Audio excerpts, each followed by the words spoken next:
Hello, there you are. Sunny day today in Cornwall, and I'm going to show you inside my shed, and we're going to have a look at a Weber 32 DATR and how to clean it and some of the things that might be wrong with it. It might be a bit longer really, but I'll be as quick as I can. First my shed, there we are, Newdigate. Painted that myself. Here we go, into the shed. See all around all the things I've got. Not too fast, David. All my model aeroplanes and traction engine. Too many interests. Anyway, here we go, and we're going to do an unboxing. Not of this lovely Lindbergh HS129B that I got the other day for £4, put that to one side, but of the Weber 32. So here we go. I've never done an unboxing before, and I've not had any specific training, but we'll see how it goes. I'll do that. I'll do that. I'll do that. Can you... Oh, there it is. Weber 32 DATR, out it comes. And chuck it to one side, the box. There we go, that's probably the most exciting part. And there's a Weber 32. Now again, I've got to be quick. That's where the fuel goes in and out, because the fuel goes in and out back to the tank. And that's why having an electric fuel pump helps things, because it's always putting fresh, clean, cold fuel into it, which a mechanical fuel pump doesn't do. So that's another reason. Now you've got two jets, and this is the way we'll be looking at. This is the back of the car. So you've opened the engine contact compartment and you're looking at it. And this is the main jet, main choke I should say. It's called a choke because it chokes the airflow. Inside you can see it gets narrow, and that's why it's called a choke. That thing's called the choke flap, but the choke is the restriction. And then that's the secondary choke. And how they work is, when you're normally running, you're just running on this one, but as you get faster, then this one, which I'll show you right in the bottom, you can see, you can't see through to the green mat, you can sort of see the choke flap, and that's closed. And it's sort of like having two SUs, two SU carburetors, but this is all in one. And on the side is the mechanism for operating the choke. Now in my car I fitted it, converted it to a manual. Yours is probably water, but I never use the choke. Once your carburetor's set up well, unless you're in a very cold part of the world, you don't really need it. So looking down you can see 4 screws. Can you see them? There's 1, 2, 3, 4. And they're the jets. And what often happens is people take them out, mess them about, and put them in the wrong way. So I've got a piece of paper, I took my ones out, which has got how they should be. So look, back of the car, where you are looking at it, and you can see how it's written there, 32 DMTR with the front of the car. The idle jet, the main idle jet, main and secondary, that's for the... So we've got a 70. That's what it is. Then the main jet, so 150 at the top of it. Then F30 is the emulsion tube, which you'll see is a tube with all sort of holes along the side of it. Then 1.3 at the bottom, 130. Then on the right you see 160 at the top. Then the F30 tube, emulsifier tube in the middle, 1.07 at the bottom, secondary. And then the idle, secondary idle on mine is a 47. Now according to the diagrams in the book, I got mine completely the wrong way round. But when I tried putting them in, as per the book, it wouldn't run properly. And you see, you get a diagram like that. And it's complex, and I've looked through it, and it makes no sense. Well, not completely no sense. There are some things that are right, but it's hard to work out from the diagram what's the main and what's the secondary. But that's what works for me, and it works really well. Now, as I said the other day, the first thing, really, if you're going to clean your carburetor, take it off the car. Don't try and do it in the car. Disconnect the fuel pipes, disconnect the choke at the side. You know, the whole unit can come off if it's water. You don't have to disconnect the water pipes. And then the 4 bolts, which you can just see at the bottom there, 1, 2, and then there's another 2 at the back, 3, 4. Take it off, take it in the kitchen, take it somewhere clean that you can work without people bothering you. I don't know what... We'll do the jets first, but like I said, underneath, this flat plate has to be flat. absolutely flat, and they warp and let air in, and to get that really flat you're going to have to take that off and perhaps that, but that's perhaps a bit later in the video. But so the first thing we'll do is take those first thing you need to do is take those jets out and check that they are in the right positions. They might not have exactly the same numbers on them, but these are the ones, like I say, that work very well for me. And to take them out, you take a screwdriver like this and you undo them. I'll pause it and show you. Let's just turn this around. I hope you're still there. Now we've got the 4 of them out, and you can see that the idle jets, the one on the left and the right, are quite different to the main jets. And the main jet, I'll just pick up the secondary one. It doesn't look like it, but it's in 3 parts. It looks like it's all one thing, but all these bits come off. And I'm going to pause again, put that back where it should be. Got the pencil in the middle and something to stop them rolling about. And I'll put this on the tripod and show you a bit more. All right, here we go again. You're sort of looking over my shoulder. Now here's the idle jet, and again it looks it's one piece, but if you get very gently, it's better to do this with fingers. See, that comes out. That's the actual jet. That's the holder, and that's the jet, and that should say on it 47. Let's have a look. No, 70, what am I saying? 70, and so it is. So that's that one.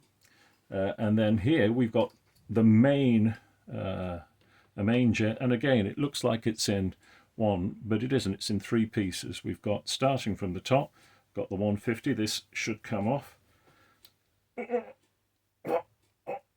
Yeah, see? So that comes off, and you want to make sure that's clean, and you can clean it with carburetor cleaner. And then this is the emulsion tube, and it says F30, and that again is a separate part. Let's have it all. And then the jet, again, like the idle jet, that comes off the bottom. So again, that's a separate jet, and that's got 1.3 on it. So it's 3 pieces. Now that goes on there. Stick that in carefully. That goes on there. They're push fit, but they can be tight, and if you do have to use pliers or something to take them off, be as gentle as you can. That's how it's fitted together. Be as gentle as you can. Perhaps use a bit of cloth over the jaws or something like that. So there are the, I won't take the other ones to pieces. You can see how it's so we've got the idle jet, the main idle, the main jet in 3 bits, and the same for the secondary. So again, I'll pause and show you the next bit. They have to be clean, and it's easier to clean them out of the carburetor. And when you take them out of the carburetor, use pointy tweezers like that to get them out. Of course, it's quite a tight fit, but don't do it in the engine, because you could drop one and go down through the carburetor into the inlet manifold, and that's a sad day, that is. Right, still there, I hope. Now the next thing we're going to do, and again this is why you want it somewhere in the house, we're going to take the top off. This thing here is going to come off, and I'm going to show you inside it, and you really need to do this. And the screws are, there's one there, one there, one there, one there, one there, and one there. So that's 1, 2, 3, 4, 5, 6. 1, 2, 3, 4, 5, 6. That's right. They're all the same size, and I think they're all the same depth. But well, there's that one there. So 1, 2, 3, 4. Yeah, six of them. So I'm going to pause again and take this off, and then you'll be able to see what's next. Now here's what you'll see inside. I had to give mine a slight tap with a hammer to get it apart. Your gasket won't look new like that. You'll need a whole new, you can get these from Weber, from any of the places, and it's got the gasket and it's got new all sorts of things in it, but you'll certainly need a new gasket, and that can be, I mean, when you're taking it off, you'll be putting a new gasket on, so if that gasket gets in the way, you can rip it off or something. But you'll see here you've got the 4 jets standing proud, and again I've still got it the same way I had it, and you can see here that there, let's get that the right way, that there is that jet, but just in about the 1 o'clock position there's a little hole there, and then there's the next jet, the next main jet, the next secondary main jet, and the other. Now all these have to be clean, but the thing that I didn't realize, certainly from the diagrams, was that these come out. Let's see if I can do it, because it makes the whole thing a lot easier. They push in and jiggle jiggle and they come out, and then you get let's put that one there. I don't know if these are, I might pause and come back to that one, but let's see if I can show you what's important in here. That shows you that's the choke part where it reduces, and what happens is, can you see there, petrol comes in from there, from this jet inside all the gubbins. That petrol comes in from there, and it comes in this hole here, and it's sucked down by the air coming in. See, the other side's got a spring, so don't do it that way. I don't think you can do it that way. That hole's got to be there, but it's worth taking these out and giving them a clean and making them look as fresh as you can. And looking down in here, you can, I wonder if you can, but there are different, I think I can just feel them. Down at the bottom, perhaps not in this jet, but there are some very fine holes that for the idle. But anyway, that shows you how you can take it out, and it shows you the butterfly valve at the bottom. And if I open it, you'll see, in fact, I'll pause. That's what I'll do. I'll show you. Right, here we are. I got this one out. I'm going to use a pair of pliers. This one's, I don't know whether you can see, but it's got a 4 on it. And this one, from the secondary, on mine, also has a 4 on it, so they're the same. But anyway, here you can see now how it worked. When you open the throttle, first the main one opens. You see daylight through the bottom. That's the main jet. That's for ordinary running. Then when you do it further, the second one opens, and that's like having 2 carburetors.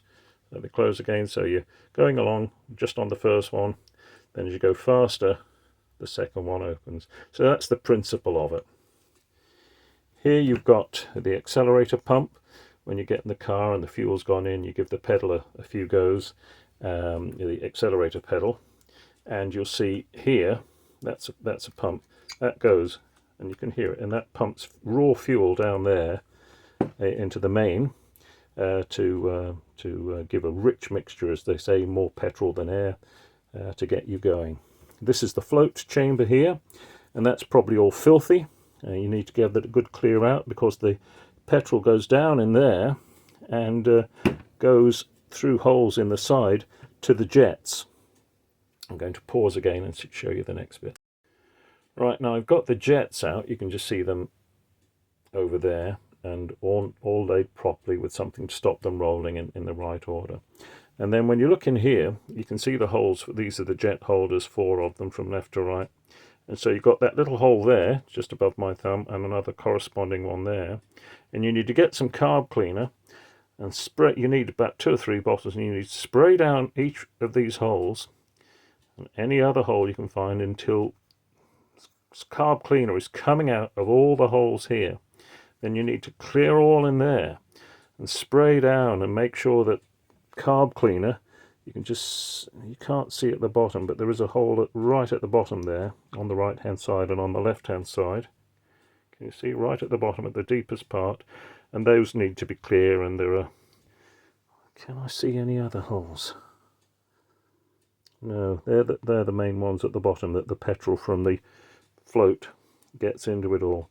But you need to spray and spray and spray down those holes and get it all as clean and bright as you can. It'll probably be filthy. This is the accelerator pump jet. This pulls out. Got a little O-ring on the bottom. Are you coming? Come on. Come on, my beauty, out you come. I'll do that another time. But that does come out if you put some pliers on it, and it's got a little O-ring. Again, a new one comes in the kit. Spray down there as well and spray through the tube. So and putting the jets in while the top's off is an easy way of doing it. But really do have to squirt quite a lot of fluid down there. And this is why as I said the other day about having the crankcase breather and oil going in, these are really small holes, some of them, in there that you can't see. Put that to one side. Now here's the top of it. And you see over here, that comes off. There's a fuel filter underneath there. You need a big spanner to get it off, and you'll see a little gauze filter, and you get a new one of those in the kit as well. And you replace that, but that could be clogged up. You get a new set of floats, and you main the needle there that regulates the amount of fuel coming into the carburetor so it doesn't overfill. I think you get a new one of those pins as well. Might do another video on how to set these up. Perhaps we can do it now. This has to be set up. You hold it like this. These floats have to... How can I do it here? See that pin there? As I push that, it lets that valve open and more fuel come in. And that has to be just the right amount out. And it tells you in the instructions how much that is. But you have to do it vertically, and you put like a straight edge next to it. Have I got a straight edge that I can easily get to? Yeah, I have here. Put a straight edge next to it and see how much up it comes from the bottom of it. And there's a... Oops, I'm not showing you. And that's a critical measurement, that. So you've got a straight edge, and it's the... No, it's not the distance from there to there. It's how much it rises up. Perhaps I'll do a separate video on that. But anyway, you get new ones of these. And you want to make sure any holes in the top of this, if we can just get this out of the way, they're all clean as well. There's one just there, and all the others. Spray a load of cleaner through them. So that's really, it goes back in the same way that it came apart. But let's just put this back in here. Let's see. That hole's got to go into there. Those, it sort of points downwards.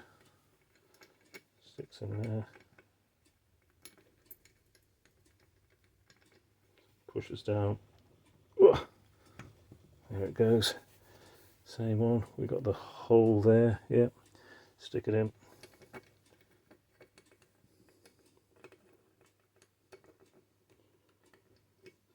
Push it down firmly. And then the jets. Here we are. Still, this is the back of the car. We can put that one in there. Making sure you've sprayed inside and got that clean. That you've got the right one. Don't cross thread them. And that one's going in nicely now. And on. Along. It's a lot easier with the top off. So that's really all the video. You put it back together again. Make sure you've got a flat bit, as I said, underneath it. But you might have to take some of the mechanism off the side of it. Or you can try thicker gaskets or a different sort of gasket, get away with it that way, or perhaps even tighten it up a little bit more. There we go. And like I say, you have a new gasket and you put it all back. You're intelligent people. This is just a guide to show you, but it wasn't very good, you know, when I was looking at how to do it, how the jets worked and how the parts came and which parts to spray carburetor cleaner through it. Anyway, I hope this, like I say, this has been a bit longer than normal. 19 minutes, that's it. All right, well, I better say goodbye, but if you've got any comments or things, I'm not particularly looking for subscribers or anything like that. I'm just doing it to help you. But anyway, good luck with it, and all the best. Bye-bye.